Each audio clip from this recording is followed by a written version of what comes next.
হরে কৃষ্ণ।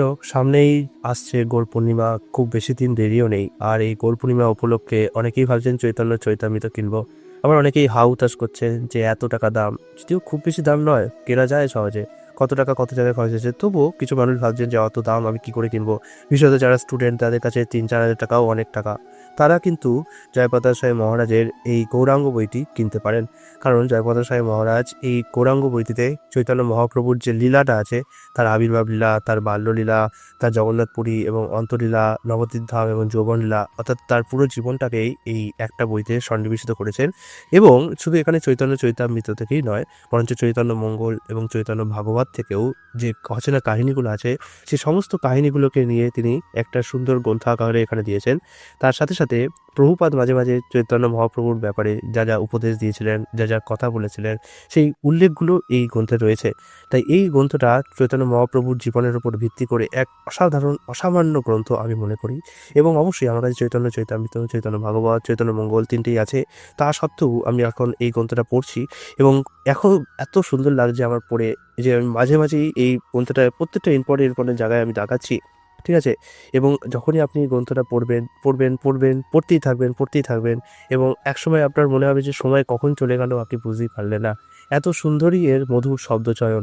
এবং তার সাথে সাথে এই গ্রন্থটাতে মহাপ্রভুর যে লীলাগুলো বর্ণনা করা হয়েছে, সেই লীলাগুলো জয়প্রকাশ সাই মহারাজ এত সুন্দরভাবে পরিবেশন করেছেন না। যতটা মহাপ্রভুর লীলা তো আমরা সবাই জানি, কিন্তু পরিবেশন কতজন সুন্দর করতে পারে, একমাত্র ভক্তরাই পারে করতে। এই এখানে আমি যে লীলাগুলো সুন্দর পরিবেশন দেখতে পেয়েছি, এই পরিবেশন দেখে আমার মন সত্যিই খুব ভরে গেছে। সত্যি আমি খুব আপ্লুত হয়েছি। আমি এখনো পুরোপুরি এই গ্রন্থটা সমাপ্ত করতে পারিনি। আমি এখনো মাঝপথে রয়েছি এবং ধীরে ধীরে পড়ছি। শরীর একটু খারাপ আছে, তাও চেষ্টা করছি পড়ার। এবং এখন এত দূর অব্দি নবদ্বীপ ধাম এবং যৌবনলীলা অব্দি হয়েছে, যেখানে মহাপ্রভুর বিয়ে হবে এবং মহাপ্রভুর বিয়েতে লক্ষ্মীপ্রিয়া দেবীর সাথে বিয়ে হবে। এবং সেই লক্ষ্মীপ্রিয়া দেবীর বিয়ে এই কারা দিয়েছেন, গুণরাজ খান। ঠিক আছে, গুণরাজ খান তিনি ছিলেন, সরি একটু ভুলে গেছে, বুদ্ধিমন্ত খান, আমি গুণরাজ খান ভুলে গেছি। এই বুদ্ধিমন্ত খান অ্যাকচুয়ালি ভগবানের পার্শ্ব দিয়েছিলেন। এবং তিনি আমি দেখে দাগিয়েছি, দাঁড়ান এখানে। হ্যাঁ, এই যে বুদ্ধিমন্ত খান নামে এক ব্যবসায়ী বিবাহের সময় সমস্ত ব্যয়ভার বহন করার ইচ্ছা ব্যক্ত করেন। আমি যেগুলো ইম্পর্টেন্ট দাগিয়েছি সেগুলো পড়ে যাচ্ছি, তাহলে আপনারা বুঝবেন। পূর্বে কোনো এক যুগে সুবর্ণ সেন নামে এক মহান রাজা বাস করতেন।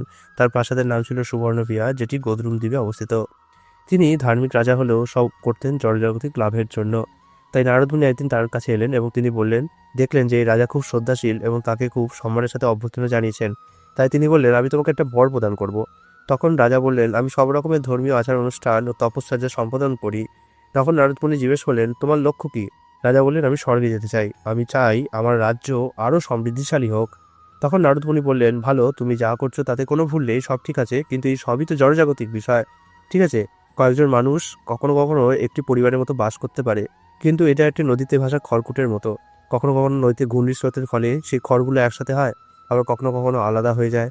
তাই আমরা এই জীবনে এখন একত্রে বাস করছি আমাদের পরিবারের সাথে, কিন্তু কে বলতে পারে পরের জন্মে এরাই কোথায় অন্যান্য কোনো পরিবারে জন্মগ্রহণ করবে, সেখানে আলাদা আলাদা মানুষের সাথে মিলিত হবে। ঠিক আছে। তখন নারদমুনি বললেন, যাই হোক, তুমি এক পবিত্র ভূমিতে রাজত্ব করছো। কলিযুগে শ্রী চৈতন্যদেব এখানে আবির্ভূত হবেন, শ্রী গৌরাঙ্গ কৃষ্ণের সুবর্ণ অবতার। প্রত্যেককে বিনামূল্যে তিনি কৃষ্ণপ্রেম বিতরণ করবেন। রাজা তখন সেই গৌরাঙ্গ নাম শুনেই পুলকিত হয়ে উঠবেন। তখন তিনি বললেন, গৌরাঙ্গের নাম শুনে আমার তার বিশেষ অনুভূতি হচ্ছে, আমি গৌরাঙ্গকে কিভাবে দর্শন করতে পারি? নারদমুনি বললেন, হাজার হাজার বছরের তপস্যার দ্বারাও তাকে লাভ করা যায় না, কিন্তু যদি তুমি তার নাম জপ করো এবং তিনি যদি কৃপা করে তোমাকে নিজের কাছে প্রকাশ করেন, তাহলেই তাকে দর্শন করা সম্ভব। তখন রাজা বললেন যে, আপনি আমাকে তার দান করুন, তার জপ করার মন্ত্র দিন। তখন নারদমুনি তাকে নাম দান করলেন গৌরাঙ্গ। ওকে। আমরা শুনছি যে গৌরাঙ্গ, কিন্তু অত সহজ না। নাম দান করা মন্ত্রশক্তি বিশেষ পর্যায়ে হয়, যেটা দীক্ষার সময় হয়। যাই হোক, সেই রাজা জপ করতে আরম্ভ করলেন। তাই এইভাবে প্রতিদিন কিছু সময়ের জন্য গৌরাঙ্গ নাম জপ করতে লাগলেন। এবং একদিন তিনি যথারীতি গৌরাঙ্গ ধ্যানে মগ্ন হলেন। তখন একদিন রাজা গৌরাঙ্গ মানে মহাপ্রভুকে দর্শন করলেন।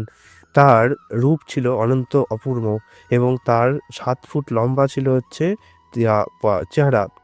স্কন্ধ ছিল হচ্ছে প্রশস্ত চওড়া, সিংহের মতো সরু কোমর, মানে কোনো মেদ নেই, চর্বি নেই, থুলথুলে নয়। জঙ্ঘাত হয়, মানে পায়ের যে উপরে অংশটা সেটা ছিল শক্ত কলা গাছের মতো। আর বাহুদ্বয় ছিল হাঁটু পর্যন্ত লম্বা, মানে আমাদের হাতে বড় জোর কোমর অব্দি আসে, কোমরে একটু নিচে আসে, কিন্তু তার বাহু ছিল আজানু লম্বিত, মানে পুরো জানু হাঁটু অব্দি নেমে আসে, এত লম্বা। দুবাহু উত্তোলন করলে তাকে অপূর্ব দেখায়। তার গলার মালা সামান্য পরিমাণে এদিক ওদিক দোলায়মান। মালার ফুল থেকে ফোঁটায় ফোঁটায় পড়া অমৃত পান করার জন্য মৌমাছি ও ভ্রমরেরা ছুটে আসে। মহারাজ সুবর্ণসেন ভগবানের চরণপদ্ম দর্শন করলেন। তারপর তিনি ওপরের দিকে ভগবানের আকর্ণ বিস্তৃত পঙ্কজ নয়ন মানে পদ্মফুলের মতো নয়ন দর্শন করলেন। ভগবানের যে কেশ রাশি অর্থাৎ চুল ছিল প্রাচীন ব্রাহ্মণ ঋষিদের ন্যায় পুষ্প ফুলের দ্বারা সজ্জিত। ভগবানকে দর্শন করে রাজা বাকরুদ্ধ হলেন এবং প্রেমে আপ্লুত হলেন। তিনি মাটিতে লুটিয়ে পড়ে প্রণতি নিবেদন করলেন। তারপর কিছু বলার চেষ্টা করলে আবার ভূমিতে পড়ে গেলেন। ভগবানের বন্দনা করার চেষ্টা করলেন, কিন্তু তিনি শুধু একটি শব্দ উচ্চারণ করতে পারলেন, গৌরাঙ্গ। হঠাৎ ভগবান অন্তর্হিত হলেন। এত অল্প সময়ের জন্য ভগবান দর্শন দিয়ে অন্তর্হিত হয়ে যাওয়ায় রাজা বিরহ কাতর হয়ে পড়লেন। তখন রাজা আবারও জপ করতে লাগলেন আর ভাবলেন, ভগবানকে যদি আরও বেশি করে ডাকি তাহলে হয়তো তিনি ফিরে আসবেন। তখন ত্রেতলাদেব তাকে বললেন, হে সুবর্ণসেন মহারাজ, আমার প্রিয় ভক্ত, তোমার ঐকান্তিক ইচ্ছার জন্য আমি তোমাকে কিছু বিশেষ কৃপা প্রদান করছি। আমার অপ্রাকৃত রূপ দর্শন করার জন্য বহু বহু বছর ধরে সাধনা করতে হয়, কিন্তু তুমি এই রূপ দর্শন করার জন্য এখনো সম্পূর্ণ যোগ্যতা অর্জন করনি। কিন্তু আমি তোমাকে বিশেষ কৃপা দান করছি যে তুমি আমাকে দেখতে পাও। যখন আমি এই গ্রহে লীলাবিলাস করতে আসব, তখন তুমিও আমার লীলায় অংশ নেবে। তখন তোমার নাম হবে বুদ্ধিমন্ত খান। তাই সুবর্ণসেন চৈতন্যদেবের লীলায় অংশগ্রহণের জন্য নবদ্বীপে একজন ধনী ব্যবসায়ী রূপে আবির্ভূত হয়েছিলেন। তার অনেক সম্পদ ছিল, কিন্তু তিনি যে পূর্বে একজন রাজা ছিলেন তা তার মনে ছিল না। আর এই মনে না রাখার কাজটা যোগমায়া দেবী করেন। যোগমায়া দেবী সবাইকে ভুলিয়ে দেন কে কী রোলে আছে। এই জন্যে আমরা দেখতে পাই চৈতন্য মহাপ্রভুর পিতা জগন্নাথ মিশ্র তাকে বকছে, তাকে মারছে, তার উপর রাগ করছে, কিন্তু তিনি ভুলে গেছেন তিনি যশোদা দেবী নন্দ মহারাজ ছিলেন ও চৈতন্য মহাপ্রভু ভগবান। কে ভুলিয়ে দেয়? যোগমায়া। কারণ এটা অনেকেই ভাবে যে কী করে হতে পারে যে ভগবান সব কিছু ভুলে যাচ্ছে, যোগমায়া কি ভগবানের থেকে বেশি শক্তিশালী? এটা হয় অ্যাকচুয়ালি ভগবানের ইচ্ছাক্রমে। উদাহরণ হিসাবে যখন কোনো ব্যক্তি যখন নাটকে বা অভিনয় করছে এবং তার সামনে তার বাবা অভিনয় করছে এবং সে ভিলেনের রোলে আছে, এবার যদি সেই ব্যক্তি হিরো হয় এবং তাকে যদি তার বাবাকে অভিনয়ের জন্য মারতে হয় এবং সে যদি মনে করে আরে আমার বাবা তো সামনে দাঁড়িয়ে আছে, আমি কী করে তাকে মারতে পারবো, তাহলে সে অভিনয়টা ভালো করে করতেও পারবে না আর আনন্দ পাবে না। তাই ভগবান যখন লীলাবিলাস করেন তখন লীলার পূর্ণ আনন্দ 100% আনন্দ নেওয়ার জন্য তিনি যোগমায়াকে দায়িত্ব দেন যে যোগমায়া আমাকে ভুলিয়ে দেবে আমি লীলার সময়। এটা ভগবানের ইচ্ছাক্রমেই হয় এবং ভগবানের ইচ্ছাক্রমে যোগমায়া ভগবানকে এবং সবাইকে ভুলিয়ে দেন। ওকে, এবার আমার ইচ্ছাক্রমে আমার চাকর যদি আমাকে, যেমন উদাহরণ হিসেবে আমি যদি আমার চাকরকে বলি যে আমি কাল 6টায় যাব, 6টার সময় অ্যালার্ম দিয়ে আমাকে ডেকে দেবে, ঠিক আছে? আমি যদি ঘুম থেকে না উঠি আমার গায়ে জল ছিটিয়ে ডেকে দেবে। এবার চাকর যদি আমার নির্দেশক্রমে আমাকে জল ছিটিয়ে রেখে দেয়, আমাকে মারধর করে ডেকে দেয় বা ধরে তুলে দেয়, তো কেউ যদি দেখে বলতে পারে যে চাকরটা আমার থেকে বেশি শক্তিশালী, কারণ সে আমার কথার ওপরে কাজ করছে, আমার ওপরে কর্তৃত্ব ফলাচ্ছে। কিন্তু এই আমার ওপরে কর্তৃত্ব ফলাচ্ছে কার ইচ্ছাক্রমে? আমারই ইচ্ছাক্রমে।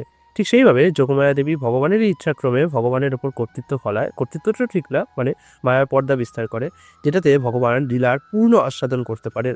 যাই হোক, তার পূর্বের বাসনা অনুসারে অর্থাৎ সুবর্ণসেনের পূর্বের বাসনা অনুসারে ভগবানের অন্তরঙ্গা শক্তি যোগমায়া সব কিছুর ব্যবস্থা করলেন। আর একটা কাজ আমরা পেলাম যোগমায়া দেবী, যে তিনি সমস্ত কিছু লীলার আয়োজন করেন। ওকে, তার ইচ্ছা ছিল ভগবানের বিবাহে আয়োজন করার মাধ্যমে ভগবত সেবা সম্পাদন করা। তাই তারা গান বাজনার আয়োজন করলেন। ব্রাহ্মণরা মন্ত্র উচ্চারণ করলেন। 10,000 লোক গঙ্গা জল আর ফুল নিয়ে শোভাযাত্রা করলেন। একজন রাজকুমারের বিবাহ অনুষ্ঠানে যা যা হয় সবই করলেন। বিবাহের আগের দিন তারা একটি বিশেষ অধিবাসের আয়োজন করলেন। জন্মাষ্টমী, রামনবমী, নৃসিংহ চতুর্দশী, গৌর পূর্ণিমা, ব্যাস পূর্ণিমা প্রভৃতি বিশেষ বিশেষ অনুষ্ঠানের আগের দিন আমরা, মানে জয়পতাকা সাহেব বলছে আমরা কৃষ্ণ ভক্তরা স্বর্ণ মানে সোনা, রৌপ্য মানে রূপা, তাম্র মানে তামা, শঙ্খ, গঙ্গা মৃত্তিকা মানে গঙ্গামাটি, হলুদ আর বৃষি অর্থাৎ ধান আর দুর্বা প্রভৃতি শুভ লক্ষণযুক্ত দ্রব্যাদি দ্বারা অধিবাস করি। ঠিক তেমনি বিবাহের আগের দিনও অধিবাস করা হয়। বিবাহের অধিবাসে মহিলারা কনেকে এবং পুরুষেরা বরকে নিয়ে বিভিন্ন মাঙ্গলিক অনুষ্ঠান করতেন, যেন তাদের দাম্পত্য জীবন সুখী হয়। এই যে আজকের দিনে পার্টি করব, মদ খাবো, ইয়ে খাবো, এই সমস্ত জিনিস কিন্তু তখনকার দিনে ছিল না। বিভিন্ন মাঙ্গলিক অনুষ্ঠান করার পর তারা কনে এবং বরের স্নান অভিষেক করেন এবং একটি হলুদ মিশ্রিত জলপূর্ণ পাত্রে বরের নাম লেখা কাগজ ছেড়ে দেন। তারপর মন্ত্র উচ্চারণ করে কনের গায়ে সেই পাত্রের জল ছিটিয়ে দেন। এতে সেই কনে তার হবু স্বামীর মন ঘরে নিবদ্ধ রাখা শক্তিপ্রাপ্ত হয়। যখন এই বিশাল অধিবাস অনুষ্ঠান চলছিল তখন বুদ্ধিমন্ত খান সবাইকে অন্ন, পকোড়া, সমুচা প্রভৃতি সুস্বাদু খাবার পরিবেশনের ব্যবস্থা করেন। কিছু লোক লাইনে দাঁড়িয়ে একবার প্রসাদ গ্রহণ করে দ্বিতীয়বার প্রসাদ নেওয়ার জন্য আবারও লাইনে দাঁড়ালো। অনেক সময় হয় না, ভক্তরা প্রসাদ এত সুন্দর হয় যে একবার খেয়েছে কিন্তু আবার দাঁড়িয়েছে। এবার আজকালকার দিনে কি হয়, মানুষ বুঝতেন বলে, আরে তুমি তো একবার প্রসাদ নিয়ে গেছো, নিয়ে তাকে হুট করে দাঁড়িয়ে যায়। কিন্তু বুদ্ধিমন্ত খান বা মহাপ্রভু লীলা এসব কিচ্ছু হয়নি, কারণ মহাপ্রভু হচ্ছে উদার্য অবতার। তাই আশা করি তার যে অবতার রূপে তিনি যখন লীলা করছেন, তখন সেই অবস্থায় বাকিদের উপরও ওই ঔদার্য প্রকাশিত হবে। তাই একজন বুদ্ধিমন্ত খানকে যখন এই তথ্য দিল যে আবার লোকে লাইনে দাঁড়াচ্ছে, তখন তা শুনে তিনি বললেন, সত্যি? তাহলে প্রথমবারের তুলনায় 5 গুণ প্রসাদ দাও। তখন সবাইকে এত বেশি প্রসাদ দেওয়া হলো যে কেউ আর দ্বিতীয়বার লাইনে দাঁড়ালো না। তিনি ছিলেন খুবই উদার প্রকৃতির। তিনি ভাবছিলেন যে শ্রী চৈতন্যদেবের বিবাহ অনুষ্ঠানে কোনো কিছু ঘাটতি না হয়, কাউকে যেন প্রসাদের জন্য দ্বিতীয়বার লাইনে দাঁড়াতে না হয়। বর্ণিত আছে যে, মানে বলা হয়েছে যে, প্রসাদ পরিবেশনের সময় যতটুকু অতিরিক্ত, মেন প্রসাদের কথা বলা হচ্ছে না, যতটুকু অতিরিক্ত প্রসাদ হয়েছিল তা কোনো সাধারণ বিবাহ অনুষ্ঠানে পরিবেশিত মোট প্রসাদের চেয়েও বেশি। অর্থাৎ একটা নর্মাল বিয়েতে যা প্রসাদ তৈরি হয় তার থেকেও অতিরিক্ত প্রসাদ, মানে মহাপ্রভুর বিয়েতে যা অতিরিক্ত প্রসাদ ছিল তাই ছিল বেশি। তাহলে ভাবুন তো, যে অতিরিক্ত প্রসাদই যদি এত বেশি হয়, তাহলে যে পরিমাণ প্রসাদ বিতরণ করা হয়েছিল তা তো অবর্ণনীয়। এবং এটা সম্ভব হয় কারণ কারণ যোগমায়া দেবী সব কিছু ডিপার্টমেন্ট আছে। আর অবশ্যই নারায়ণের বিয়েতে লক্ষ্মী দেবী কি হাত খুলে ধান করবেন না? তাই আমরা যারা লক্ষ্মীকে নিজেরা ভোগ করতে চাই, নারায়ণকে বাদ দিয়ে, লক্ষ্মী দেবী কিন্তু তাদের প্রতি কোনোদিনই খুশি হন না। তিনি কৃপা করেন না। তিনি তাদের প্রতি কিছু কপট কৃপা করে দেন। বিশেষত তাদের যদি পূর্বকালে কোনো সৌভাগ্য থাকে, সেই সৌভাগ্যের বলে তারা কিছু ধন সম্পদ অর্জন করে। কিন্তু লক্ষ্মী দেবী জানে যে সৌভাগ্যের ফলে আমি একে দিচ্ছি, কিন্তু এ দিয়ে আমি বেশি দিন থাকবো না। ফলে লক্ষ্মী দেবী যদি সে নারায়ণকে সন্তুষ্ট না করে বা কোনো প্রকার দান ধ্যান কিছু না করে, তাহলে কিন্তু লক্ষ্মী দেবী খুব শীঘ্রই তার যে পুণ্য যেটা সমাপ্ত হয়েছে সেটার পরে সেখান থেকে চলে যান। এই জন্য তিনি অচলা। ঠিক আছে? কিন্তু যদি কেউ নারায়ণকে সেবা করে, সরাসরি হয়তো নারায়ণকে সেবা করছে না, কিন্তু কোনো মানুষের উপকার করছে, কাউকে সাহায্য করছে, সেক্ষেত্রেও লক্ষ্মী দেবী কিছুটা খুশি হন। তবে তিনি সবথেকে বেশি খুশি হন নারায়ণকে যদি কেউ ডাইরেক্ট সেবা করেন। তাই বিবাহ অনুষ্ঠান উপলক্ষে এক বিশাল শোভাযাত্রা বের হলো। তারপরে বিবাহের অগ্নি প্রজ্বলিত করে যজ্ঞ অনুষ্ঠান করে লক্ষ্মীপ্রিয়া দেবীর সঙ্গে শ্রীচৈতন্যদেবের শুভ বিবাহ সম্পন্ন হলো। এখানে আমরা আরেকটা বিষয় দেখতে পেলাম, তখনকার দিনে বিবাহ অনুষ্ঠানে যেটা বিষ্ণুকে শ্রদ্ধা জ্ঞাপন করা হচ্ছে, ভগবান বিষ্ণুকে, তাই প্রসাদ পরিবেশন করা হতো। এই আজকের দিনে মৎস্য, মাংস, ডিমের টেবিল, চাপ, বেগুনি, এইসব জিনিস, বেগুনি তো থাকতেই পারে, বাট মাংস, মাছ এসব জিনিস পরিবেশন করা হতো না। আজকালকার দিনে যারা বিয়ে করে তারা বুঝতে পারে না যে বিয়েটা একটা শুভ অনুষ্ঠান, এবং শুভ অনুষ্ঠানের বেদের নিয়ম আছে রক্তপাত করা নিষেধ। তাই কোনো শুভ অনুষ্ঠানে মাছ মাংস খাওয়ানো বা ডিম খাওয়ানো এটা ঠিক না। যদি কাউকে খাওয়াতেই হয় তাহলে তো বিবাহটা বাদ দিয়ে বিয়েটা আলাদা করে শুভভাবে করার পরে অন্য দিন খাইয়ে দিতে পারে বিবাহ উৎসব উপলক্ষে। কিন্তু ঠিক বিয়ের দিন বিবাহ অনুষ্ঠান যতদিন না সম্পন্ন হচ্ছে বৌভাত অবধি, ততদিন অন্তত তার কোনোভাবেই আমিষ খাওয়ানো বা আমিষ গ্রহণ করা, এবং আমিষ যেখানে বিয়ে হচ্ছে সেখানে আমিষকে ঢোকানো, রক্তপাত করা, এগুলো করা একদমই উচিত নয়। ওকে? নাহলে ভাবুন, যেখানে আমিষ আচার চলছে সেখানে প্রজাপতি ব্রহ্মা আসবেই বা কী করে? আর কী করেই বা নবদম্পতিকে আশীর্বাদ প্রদান করবে? আর কী করেই বা ভগবান বিষ্ণুর প্রসাদ পেয়ে তারা নতুন জীবন শুরু করবে? এই জন্য আমরা কলিযুগে দেখতে পাই যে আজকালকার বেশিরভাগই ম্যারেজ টেকে না। এখানে কিছু কিছু কেউ বলতে পারে যে অনেক বিয়ে আছে যেখানে অনেকজন অনেক বয়স অবধি টিকেছে। অনেকে উদাহরণ দেয় যে আমাদের কিছু বাবা মারা আছে যারা অনেক বয়স অবধি টিকেছে। হ্যাঁ, কিছু কিছু কারণে কোনো কোনো বিয়ে হয়তো টিকে যেতেও পারে, কিন্তু সেটা লাখে একটা হয়, সেটা একটা এক্সেপশন। যেমন সিগারেট খেয়েও অনেকে 100 বছর বেঁচে যেতে পারে, সেটা একটা এক্সেপশন হতে পারে, কিছু পূর্ণ কর্মের প্রভাবে সেটা হতে পারে। কিন্তু তার মানে এই নয় যে বেশিরভাগই আমাদের দেখতে হবে মোস্ট অফ দ্য কেসে, যেমন সিগারেট খেলে মোস্ট অফ দ্য কেসে মৃত্যুই হয়, তেমন মোস্ট অফ দ্য বিবাহ আজকের দিনে দেখবেন হয় টিকে রয়েছে চক্ষু লজ্জার খাতিরে, আর নয়তো ডিভোর্স নিয়ে নিচ্ছে, এটুকুই। তো এই গ্রন্থের আমি এই অংশটা কেন পড়লাম, কারণ এটা আমার খুব ভালো লেগেছে এই অংশটি। এবং এখানে আরও অনেক এরকম লীলা আছে, সমস্ত লীলা যদি পড়তে যাই তাহলে হয়তো এটার কলেবর দীর্ঘ হয়ে যাবে। আমি ভাবনা করছি যে এই লীলাগুলোকে নিয়ে একটা সেপারেটলি ভিডিও বানানোর চেষ্টা করব। তো এই অবশ্যই আপনারা মহাপ্রভুর লেখা এই গৌরাঙ্গ গ্রন্থটি সংগ্রহ করুন, দিব্যলীলা আস্বাদন করুন, এবং আসন্ন গৌর পূর্ণিমা উপলক্ষে অন্তত সেই সারাদিন এই গ্রন্থটি পাঠ করার একটা সংকল্প করুন।